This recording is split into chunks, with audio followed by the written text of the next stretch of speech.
See, I've seen him from a very young age of, the way he started, like blossoming into somebody who was a serious contender. I mean, all these years, we've seen a lot of youngsters who start as young as he did. But, to show signs of breaking into the top league or to play that kind of chess, for me, that was what really stood out was, and what set him apart was also his ability to deal with disappointments. I've seen a lot of kids, when they lose, they're really down and out, and it shows on their face. And they come back the next day, they drag their feet, and they're still reeling from the defeat of the previous day or the previous game. This boy would come and you know play the next game as though like a batsman who, a lot of good players have this ability. If they are beaten of the previous ball, they don't let that ball affect the their next one. I mean, they're ready to face the next ball with equal focus. Now, quite similar to that, this boy will come and try to play that position. I mean, whatever is a fresh game. Suppose he escapes from a difficult position. The game is still on. He would just forget about where he was, and he would again start playing as though he has got another opportunity, and he would try to make the most of it. Now, he doesn't dwell in the past so much. I mean, he doesn't not remain there. Now, just to draw a parallel, if you see his sister, Vaishali, now when she loses, I mean, she's there with that defeat for much longer. It affects her next game, next day, and so on and so forth. So this ability to deal with disappointment, I think that really sets him apart, and he stays calm.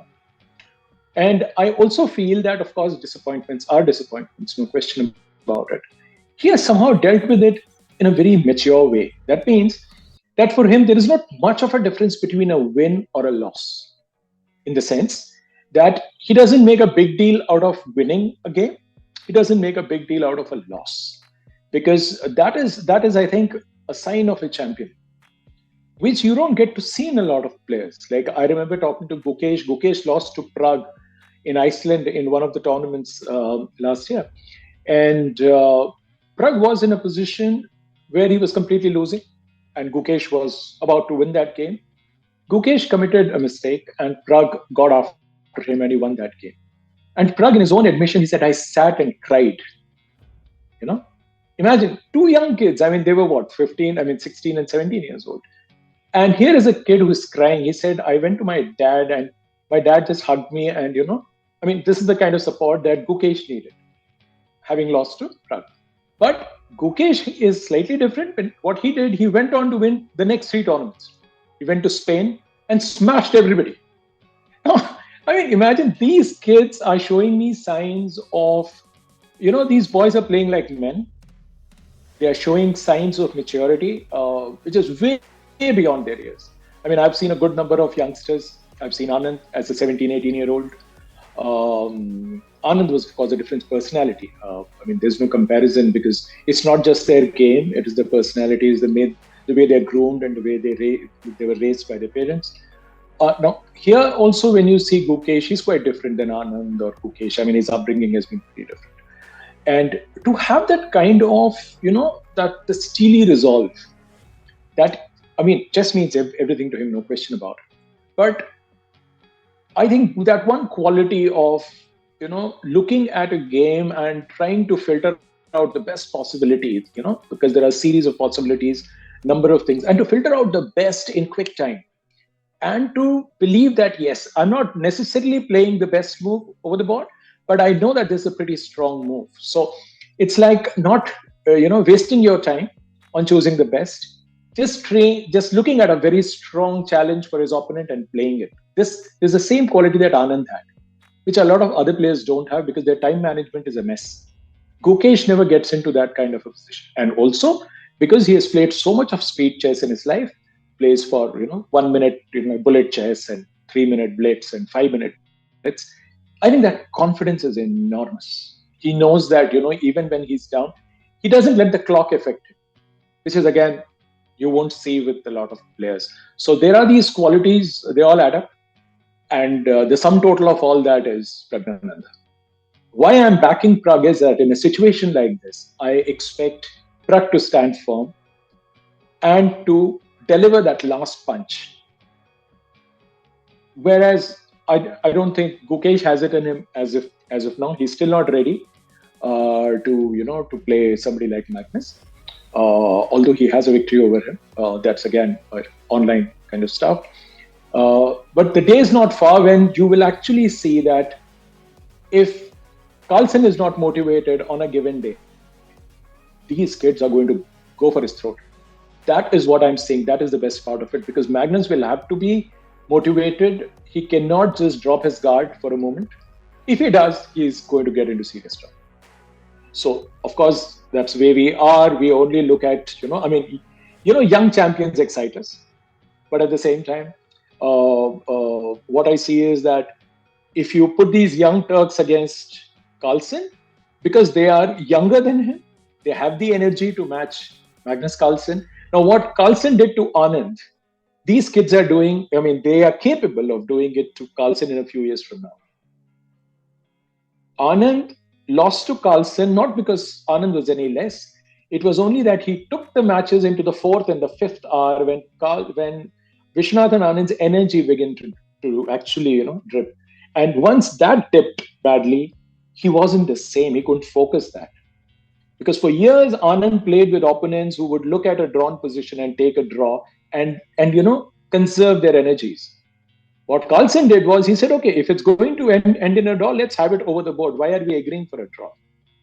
He would grind that position to death, as they say, trying to draw blood from stone. He would do that. It's a stony position. There is no life in it. But Carlsen would still make the opponent sit there because he had the energy to focus for much longer. This is where I think Anand lost out, which was more physical than mental. And of course, once you start losing, then it starts hitting you mentally as well. But these kids are not going to they are not going to fall for this kind of a trick. They have the energy, they have the willingness to keep Carlsen on the board.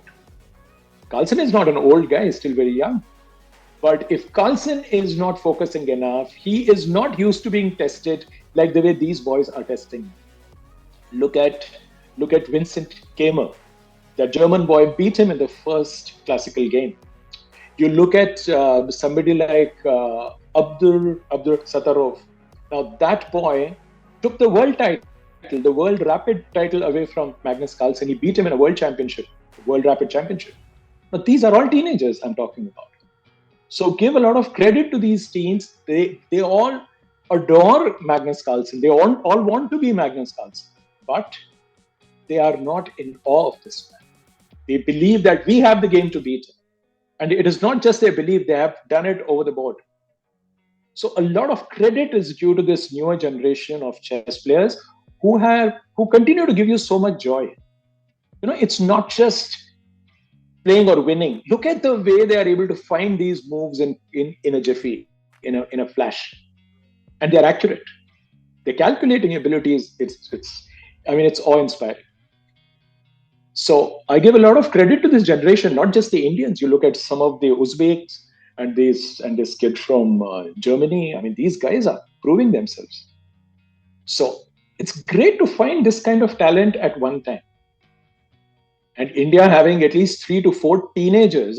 Just imagine if chess players are known to mature by say about 2025. We are in for a fantastic time. From the world of chess, I think we are going to hear of a lot of these, champions giving us plenty of joy. See, he believes in his preparation, number one.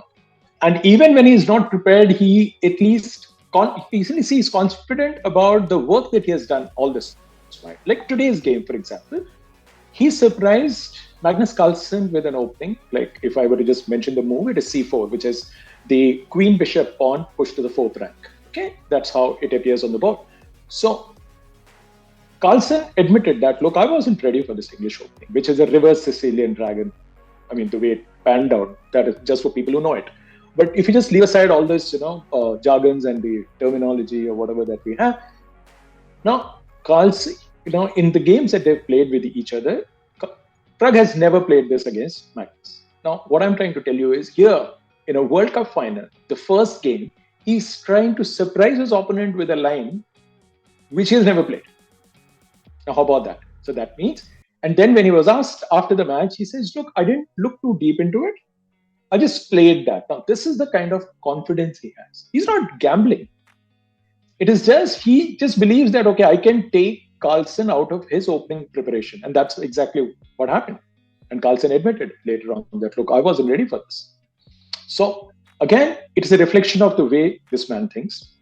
He's not saying that, okay, this is my prepared line and let me play it, because then he's actually playing the lines that Carlsen has come prepared for, because everybody knows that, okay, if X plays a certain line with white pieces, then you prepare accordingly, and what he's likely to play, you second guess and stuff like that. So eventually you get that right. But look at Pragg. He didn't do that. Now, talking about how he thinks, my impression of this boy is that what makes him different here, he believes that he is capable of finding out the best move over the board. Not just preparation. His preparation is pretty sound. And in the last 2 days, what we saw was his defensive resources. I mean, it's not that very often he's required to make use of it. It's much like Anand. Anand's defense is considered to be very strong, but we never discussed it in his career. The way he has saved some of the games is just brilliant. Just brilliant.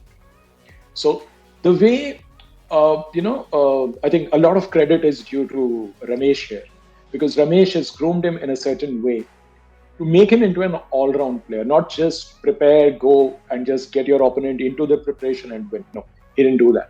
So his repertoire is wide, plays a few different kinds of openings where he can sidestep the normal lines and play pretty like naturally over the board. He's able to see a lot of new moves on the board. His on the board thinking is brilliant. When it comes to chess, of course, he's far closer to chess than, say, Arjun or a Gukesh, because I've seen those kids go and play any other sport when they're not playing chess. I mean, imagine after the Delhi Open, for instance, Arjun came first, Gukesh came second. The moment the prize distribution ended, Gukesh runs to Arjun and says, are we going to play cricket or football? They just kept the trophy aside, and one of them wanted to play football, the other guy wanted to play cricket. So I think it was this guy, what's his name, Harsha Bharatakoti, the guy who came third. He and one more guy came, okay, let's play cricket or something. So it was agreed. They were playing cricket after the tournament, like the Delhi International Open ended. They were busy playing cricket, where you won't find, Pragg doing that.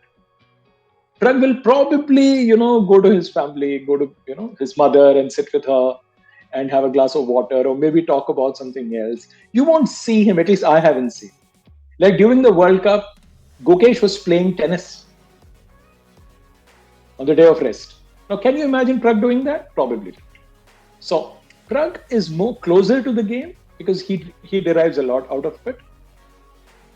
If you compare him to Gukesh, again, Gukesh plays a lot of chess. He loves to play chess. You say that, Gukesh, haven't you played too much of it? He said, Uncle, I like playing chess. I mean, for me, it's not something that he gets too much of. So he's happy, playing the online version. Next day, he'll be playing a speed chess tournament on chess.com and so on and so forth. So there's nothing called too much chess for him. Gukesh, I mean, for somebody like Pragg, I think he still takes a break. He wants to rest. Gukesh doesn't give me the impression that he ever needs any rest. Why I'm, quite consistently, I'm, comparing these two just to give you an idea that these are two equals we are talking about. Completely different personalities, play exciting chess. They are not scared of anybody. They are not in awe of anybody. They want to give their best, and they believe that they have it in them to really break this barrier of 2800 ranking or whatever, rating rather. And their best is yet to come. That is for sure.